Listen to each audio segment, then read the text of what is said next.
Hi friends, my YouTube ಚಾನಲ್ಗೆ ಸ್ವಾಗತ. ಉತ್ತರ ಕರ್ನಾಟಕ ಸ್ಪೆಷಲ್ ಶೇಂಗಾ ಚಟ್ನಿ ಮಾಡುವ ವಿಧಾನ. ಮೊದಲನೆಯದಾಗಿ ಸ್ಟವನ್ನು ಆನ್ ಮಾಡಿಕೊಳ್ಬೇಕು. ನಂತರ ಫ್ಯಾನ್ ಬಿಸಿ ಮಾಡಿಕೊಳ್ಬೇಕು. ಬೇಕಾಗುವ ಸಾಮಗ್ರಿಗಳು: ಶೇಂಗಾ ಕಾಳು, ಜೀರಿಗೆ, ಕರಿಬೇವು, ಬೆಳ್ಳುಳ್ಳಿ, ನಿಂಬೆ ಗಾತ್ರದ ಹುಣಸೆಹಣ್ಣು, ಬೆಲ್ಲ, ರುಚಿಗೆ ತಕ್ಕಷ್ಟು ಉಪ್ಪು. ಕಾವಲಿ ಕಾದಾಗಿದೆ. ಶೇಂಗಾ ಕಾಳನ್ನು ಹಾಕಿ ರೋಸ್ಟ್ ಮಾಡಿಕೊಳ್ಬೇಕು. ಒಂದು ಸ್ಪೂನಿಂದ ಕದಲುತ್ತಾ ಇರಬೇಕು ಫ್ರೆಂಡ್ಸ್, ಇಲ್ಲ ಸೀದೋಗುತ್ತೆ. ನಮ್ಮ ಉತ್ತರ ಕರ್ನಾಟಕ ಶೇಂಗಾ ಚಟ್ನಿ ಅಂದರೆ ಭಾಳ ಫೇಮಸ್ ರೀ.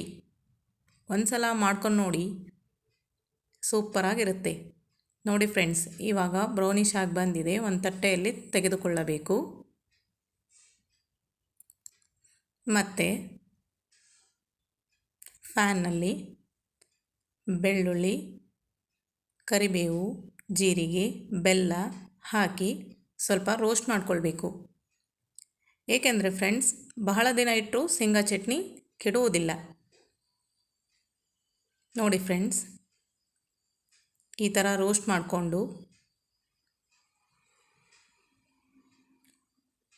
ಶೇಂಗಾ ಕಾಳಿನಲ್ಲಿ ತೆಕ್ಕೊಳ್ಬೇಕು. ಅದಾದ ನಂತರ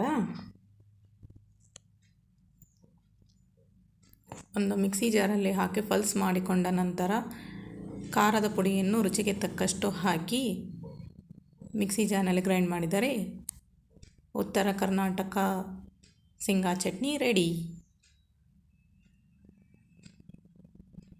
ಈ ವಿಡಿಯೋ ನಿಮಗೆ ಇಷ್ಟ ಆದಲ್ಲಿ ಲೈಕ್ ಮಾಡಿ, ಸಬ್ಸ್ಕ್ರೈಬ್ ಮಾಡಿ, ಶೇರ್ ಮಾಡಿ. Thank you friends.